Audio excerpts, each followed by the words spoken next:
Welcome to exam तक। आज है 10 अप्रैल और 10 अप्रैल 2021 से बनने वाले सभी मोस्ट इंपोर्टेंट करंट अफेयर्स के क्वेश्चन हम लोग इस वीडियो में करने वाले हैं। साथ में मैं आपको हर एक क्वेश्चन के साथ में डिटेल में एक्सप्लेनेशन भी बताऊंगा, जिससे आपको करंट अफेयर्स के साथ साथ स्टैटिक जीके इंप्रूव होगा। एंड लास्ट में आपसे क्वेश्चन भी पूछूंगा जिसका आंसर आपको कमेंट बॉक्स में देना है। तो पूरा वीडियो ध्यान से जरूर से देखिएगा। इसकी क्विज एंड पीडीएफ आपको टेलीग्राम पर मिल जाएगी, सो मेक श्योर ज्वाइन जरूर से कर लेना। अब स्टार्ट करते हैं आज का वीडियो। पहला क्वेश्चन कौन सा है? हाल ही में सीआरपीएफ का 56वां शौर्य दिवस कब मनाया गया? और ये बहुत ही ज्यादा इंपॉर्टेंट क्वेश्चन है। सीआरपीएफ आपको याद रखना है, central reserve police force, and इसका भी 56वां शौर्य दिवस मनाया गया। ये मनाया गया है 9 अप्रैल को, आपको इंपॉर्टेंट याद रखना।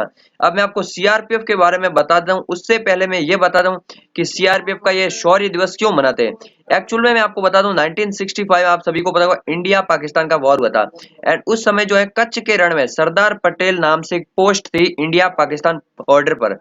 एंड वहां पर सीआरपीएफ के जवानों ने जो है 9 अप्रैल 1965 को बहुत ही अच्छा काम किया था। काफी सारे पाकिस्तान मिलिटेंट्स को जो है मार गिराया था। इसी कारण से जो है सीआरपीएफ के उस शौर्य को याद करने के लिए तथा उसमें 4 से 5 हमारे जो है सीआरपीएफ के जवान जो है शहीद भी हो गए थे, तो उनके लिए जो है ये शौर्य दिवस मनाया जाता है। और इस साल ये 56वां शौर्य दिवस है, क्योंकि 1965 में जो है ये हुआ था। इंपॉर्टेंट याद रखना है सीआरपीएफ के बारे में। तो इसी कारण से ये 9 अप्रैल को शौर्य दिवस मनाते हैं। ये आपको क्लियर हो गया होगा आई थिंक, ठीक है ना। यहाँ पर आप लोग देख सकते हैं CRPF central reserve police force, ये जो अगर बात की जाए भारत की आंतरिक सुरक्षा के लिए सबसे बड़ा संगठन है, बहुत ही बड़ा है। इंडियन आर्मी नेवी है ना, वो सब बाहरी देशों जैसे पाकिस्तान चाइना उनके साथ अगर बात की जाए वो ट्रीट करती है। लेकिन सीआरपीएफ जो है इंटरनल सिक्योरिटी के लिए, चाहे वो इलेक्शन हो, नक्सलवाद हो, कि हर एक कंडीशन में जो है सीआरपीएफ जो है तैयार खड़ी रहती है। एंड इसको जो है होम मिनिस्ट्री के अंडर में आती है। ये आपको इंपॉर्टेंट याद रखना है। यहाँ पर देख सकते हैं the CRPF force India biggest central armed forces, and ये जो है home ministry of home affairs के अंडर में आता है। एंड इसके अलावा अगर बात करें सीआरपीएफ के प्रेजेंट टाइम महानिदेशक कौन है? कुलदीप सिंह जो है सीआरपीएफ के प्रेजेंट टाइम में महानिदेशक है। एंड इसकी स्थापना हुई थी 27 जुलाई 1939 को। इंपॉर्टेंट याद रखना है, 1939 को ही सीआरपीएफ की स्थापना हो गई थी। इसका मोटो याद रखना है। इसका मोटो क्या है? Service and loyalty. तो सर्विस एंड लॉयल्टी आपको याद रखना, सेवा और निष्ठा, ये है इसका मोटो। एंड न्यू दिल्ली में मिलेगा इसका हेडक्वार्टर, आपको इंपॉर्टेंट याद रखना। सीआरपीएफ की जो है 1930 में स्थापना हो गई थी। बाकी काफी सारे एजेंसीज को जो है आजादी के बाद स्थापना हुई। जैसे आईटीबीपी की 62 में हुई थी, 1962 में। ईएसएफ की हुई थी 65 में, लेकिन सीआरपीएफ की 39 में ही हो गई थी। इंपॉर्टेंट याद रखना ये सभी पॉइंट सीआरपीएफ के बारे में। एक सीआईएसएफ है, ठीक है ना, उसमें कंफ्यूज नहीं होना है। काफी सारे लोग तो इसमें कंफ्यूज हो जाते हैं। सीआईएसएफ क्या है? Central industrial security force. Industrial security force in the sense की खदानें हो गई या शॉपिंग मॉल्स हो गए, मेट्रो स्टेशन हो गए, इनकी सिक्योरिटी के लिए स्पेशल बनेगी है ये सीआईएसएफ। ये अलग है और सीआरपीएफ बहुत अलग है। नेक्स्ट अगर बात की, यह एक बड़ी खबर और है, माओइस्ट रिलीज सीआरपीएफ कमांडो। जब 3 अप्रैल को वहां पर जो है ये अगर बात के हादसा हुआ था, उस समय जो एक हमारे सीआरपीएफ के कमांडोज को माओइस्ट ने जो है अरेस्ट कर दिया था, मतलब उन्होंने अपने अंडर में ले लिया था, उन्होंने भी छोड़ दिया। ये है हमारे बहादुर कमांडो, अभिनंदन से कम नहीं है, ठीक है ना, ये देख सकते हैं। नेक्स्ट अगर बात करें सेकंड क्वेश्चन की, एंड ये कौन सा क्वेश्चन है? हाल ही में आतंकवाद विरोध के लिए यूएनओ को भारत ने कितने हजार अमेरिकी डॉलर की सहायता दी है? अभी मैं आपको बता दूं, यूएन का एक आतंकवाद के लिए अलग से जो है फंड बना हुआ है, उसमें भारत ने जो है अभी 50,000 अमेरिकी डॉलर की सहायता दी है। अभी भारत का जो है कुल 1.05 मिलियन डॉलर जो है इसमें सहायता हो चुकी है। भारत ने मतलब इतनी सहायता दी है, और ये संगठन जो है आतंकवाद से लड़ने के लिए जो है ये काम करता है, इसलिए भारत ने भी इसमें सहायता दी है। भारत हमेशा से ही आतंकवाद के खिलाफ रहा है, और इसके लिए भारत ने जो अभी और सहायता की है 50,000 यूएस डॉलर की यहाँ पर यूएनओ में। पहले मैं आपको यूएनओ के बारे में बता दूं, फिर इस संगठन के बारे में भी बता दूंगा। यूएनओ की अगर बात किया, यूनाइटेड नेशन ऑर्गेनाइजेशन 1945 में स्थापना हुई थी। किस युद्ध के बाद? सेकेंड वर्ल्ड वॉर के बाद। पहले तब संयुक्त राष्ट्र एक, जिसकी स्थापना हुई थी 1920 में, लेकिन वो सही से काम नहीं कर पाए, उसी कारण सेकंड वर्ल्ड वॉर हो गया। तो उसके बाद 1945 में यूएनओ बना, उसके बाद कभी वर्ल्ड वॉर की स्थिति नहीं आई अभी तक, तो ठीक है ना। तो ये आपको थोड़ा सा याद रखना। न्यूयॉर्क में इसका हेडक्वार्टर मिलेगा, न्यूयॉर्क में। एंड न्यूयॉर्क बाय द वे किस नदी के किनारे? हडसन नदी के किनारे न्यूयॉर्क, आपको इंपॉर्टेंट याद रखना है। एंटोनियो गुटेरेस प्रेजेंट टाइम में यूएनओ के महासचिव है। 193 जो है इसमें देश है, 193 जो है इसके देश है। इंपॉर्टेंट याद रखना यूएनओ के बारे में। अब यूएनओ के जो है इस अगर बात करें United nation counter terrorism office, ये बनाया गया 2017 में, एंड इसी में जो है भारत ने अभी 50,000 जो है US$ दिए हैं, ठीक है ना। तो यहाँ पर आप लोग देख सकते हैं 2017 में जो है UN जनरल असेंबली ने इसको जो है अगर बात के फॉर्म्ड किया था, एंड न्यूयॉर्क में इसका भी जाहिर सी बात है हेडक्वार्टर है। ये जो है काउंटर टेररिज्म के लिए जो है काम करता है पूरे वर्ल्ड भर में। नेक्स्ट अगर बात करें थर्ड क्वेश्चन की, हाल ही में भारत की पहली महिला क्रिकेट कमेंटर कौन थी?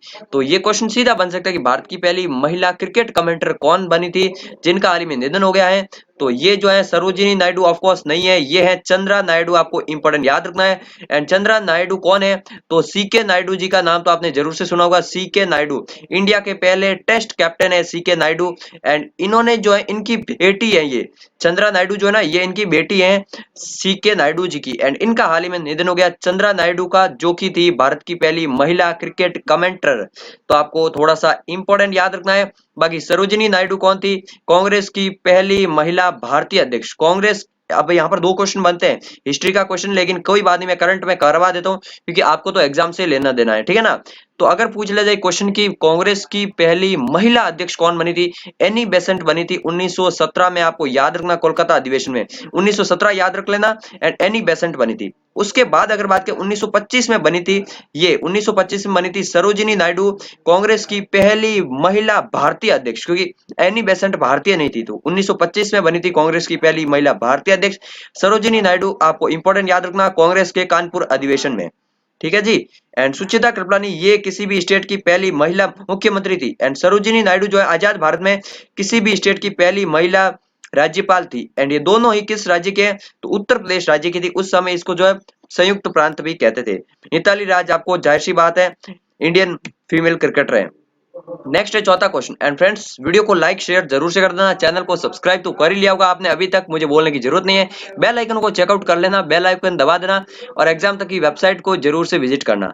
नेक्स्ट है चौथा क्वेश्चन, हाल ही में किन देशों के फुटबॉल एसोसिएशन को निलंबित कर दिया? तो अभी फीफा ने किया है, फीफा ने एक बड़ा एक्शन लिया है, एंड ये जो है दो देशों के फुटबॉल एसोसिएशन को जो है निलंबित कर दिया। ये पाकिस्तान एंड चाड जो 2 देश हैं, इनके फुटबॉल एसोसिएशन को अब ये बैन क्यों करते हैं? हो सकता है वहां के जो फुटबॉल एसोसिएशन है वहां पर करप्शन के मामले हो, इसीलिए वहां के जो फुटबॉल एसोसिएशन को निलंबित कर दिया है। ये आपको इंपॉर्टेंट याद रखना, ऑप्शन बी एंड सी बिल्कुल सही है। यहाँ पर बड़ा एक्शन लिया है, पाकिस्तान चाड के जो फुटबॉल एसोसिएशन है उनको बैन कर दिया यहाँ पर फीफा ने। फीफा बाय द वे पूरे वर्ल्ड में फुटबॉल को हैंडल करती है, federation international D football association, ये इसकी फुल फॉर्म मिलेगी, इंपोर्टेंट फुल फॉर्म याद रख लीजिए, federation international D football association. Infantino जो है ये इसके प्रेजेंट टाइम अध्यक्ष है। 1904 में स्थापना हुई थी, स्थापना कहां पर हुई थी? पेरिस में हुई थी, लेकिन बाय द वे अभी हेडक्वार्टर कहां है? तो ज्यूरिख स्विट्जरलैंड में इसका अभी हेडक्वार्टर है। इंपॉर्टेंट याद रखना फीफा के बारे में। फीफा वर्ल्ड कप 2018 कब कहां पर हुआ था? तो फीफा वर्ल्ड कप 2018 हुआ था रूस में, ठीक है ना। एंड 2022 में कहां पर होगा? कतर में होगा 2022 में फीफा वर्ल्ड कप। आपको इंपॉर्टेंट याद रखना 2026 में कहां पर होगा? यूएस, मैक्सिको एंड कनाडा में। तो यही बस इंपॉर्टेंट आपको फीफा के बारे में भी याद रखना है। नेक्स्ट है पांचवा क्वेश्चन, हाल ही में किसने मधु क्रांति पोर्टल का शुभारंभ किया है? तो मधु क्रांति ये जो पोर्टल है ना, ये मधुमक्खी पालन को बढ़ावा देने के लिए एंड मधुमक्खी पालन से जुड़े हुए जो भी किसान है उनकी आय को बढ़ावा देने के लिए ये एक डिजिटल पोर्टल लॉन्च किया है मधु क्रांति, जिसको हाल ही में लॉन्च किया केंद्रीय कृषि मंत्री नरेंद्र सिंह तोमर जी ने। आपको इंपॉर्टेंट याद रखना है, कृषि विधेयक के बाद इनका नाम बहुत ज्यादा चर्चा में था, नरेंद्र सिंह तोमर जी का। इन्होंने मधु क्रांति पोर्टल का शुभारंभ किया है, आपको इंपॉर्टेंट याद रखना है। इनके अलावा खाद्य प्रसंस्करण मंत्री भी कौन है अभी प्रेजेंट टाइम में? तो नरेंद्र सिंह तोमर जी है। किस राज्य से आते हैं? तो एमपी राज्य से ये सांसद है, इंपॉर्टेंट याद रखना है। एंड अभी जो है केंद्रीय कृषि मंत्री है Narendra Singh Tomar ji. By the way Gajendra Singh Shekhawat ji कौन है? जल शक्ति मंत्री है। राजनाथ सिंह जी कौन है? रक्षा मंत्री है, लखनऊ से आते हैं। एंड गजेंद्र सिंह जी आते हैं जोधपुर से। नेक्स्ट अगर बात करें छठे क्वेश्चन की, हाल ही में WWE ने हॉल ऑफ फेम 2021 में किसे शामिल किया है? तो WWE ने जो है हाल ही में हॉल ऑफ फेम में 2021 में किसे शामिल किया है? तो ये क्या? दिलीप सिंह राणा को। अब दिलीप सिंह राणा नाम देकर आप भी जो है थोड़े से चौंक गए होंगे कि ये कौन है भाई साहब। तो आपने खली का नाम तो जरूर से सुना होगा, खली का ओरिजिनल नाम यही है दिलीप सिंह राणा। तो खली को ही जो है WWE हॉल ऑफ फेम में शामिल किया गया है। आपको बस इंपॉर्टेंट याद रखना है, मैंने खली ऑप्शन में इसीलिए नहीं डाला क्योंकि इनका ओरिजिनल नाम यही है दिलीप सिंह राणा। नेक्स्ट अगर बात किया 4वें क्वेश्चन की, हाल ही में किसने सुपेस पोर्टल लॉन्च किया? तो सुपेस पोर्टल क्या है आपको इंपॉर्टेंट याद रखना, ये जो सुपेस पोर्टल है ये अभी लॉन्च किया है एस ए बोबड़े ने। S A Bobde bye the वे आपको याद रखना सुप्रीम कोर्ट में जो है एक एआई कमिटी बनी थी, यानी कि आर्टिफिशियल इंटेलिजेंस पर जो है एक कमिटी बनी थी, उसके पहले अध्यक्ष भी थे, अभी उसके अध्यक्ष एल नागेश्वर राव, एंड इसकी कमेटी की सिफारिश के आधार पर ये जो सुपेस पोर्टल लॉन्च किया है, इसमें सुप्रीम कोर्ट में जो है आर्टिफिशियल इंटेलिजेंस की हेल्प ली जाएगी, उसको प्रोसेस को और थोड़ा फास्ट होगा। तो इन सब के लिए सुपेस पोर्टल लॉन्च किया हाल ही में ऐसे बोबड़े ने, बहुत ही ज्यादा इंपॉर्टेंट याद रखना है। 47th है ये अभी प्रेजेंट टाइम है, एंड अभी जो है इसी महीने एनवी रमना बन जाएंगे देश के नए चीफ जस्टिस ऑफ इंडिया। तो इसलिए अभी तक तो ऐसे बोबड़े का नाम याद रखना है। एंड सुपेस पोर्टल का फुल फॉर्म क्या है? Supreme court portal for assistant in court efficiency. Court की एफिशिएंसी जाहिर सी बात है इससे इंक्रीज हो जाएगी, क्योंकि ये काम में हेल्प करेगा। सुपेस पोर्टल ऑनलाइन है। दिल्ली की अगर बात किया, सुप्रीम कोर्ट की अगर बात की जाए तो सुप्रीम कोर्ट की जो है आर्टिकल कौन सा है? आर्टिकल 124 है सुप्रीम कोर्ट का, ठीक है ना जी, आर्टिकल 124 है। एंड आर्टिकल 32 के तहत जो है सुप्रीम कोर्ट रिट जारी करता है। 5 तरह की रिट होती है, ठीक है ना, वो आर्टिकल 32 के तहत ही जारी करती है। बाय द वे इन सब पर मैंने जो डिटेल में एग्जाम तक की वेबसाइट पर पोस्ट डाल दी है। अब पॉलिटिक्स वाले सेक्शन में जाना है, वेबसाइट पर जाना है, जीके में यहाँ पर पॉलिटी मिल जाएगा आपका, इस पर क्लिक करते हैं आपको जो है काफी सारी एडवांस्ड पोस्ट मिल जाएगी जो कि पॉलिटी के ऊपर है। एंड यहाँ पर आप लोग जरूर से पढ़िएगा, आपके एग्जाम के लिए, आपके नॉलेज के लिए काफी अच्छी है। फंडामेंटल ड्यूटीज है, फंडामेंटल राइट्स है, अनुसूचियां है, संविधान के भाग है, संसद वगैरह और भी काफी सारे आर्टिकल यहाँ पर आने वाले हैं। नेक्स्ट अगर बात किया 8वें क्वेश्चन की, हाल ही में प्रसिद्ध देवी शंकर अवस्थी पुरस्कार 2020 से किसे सम्मानित किया है?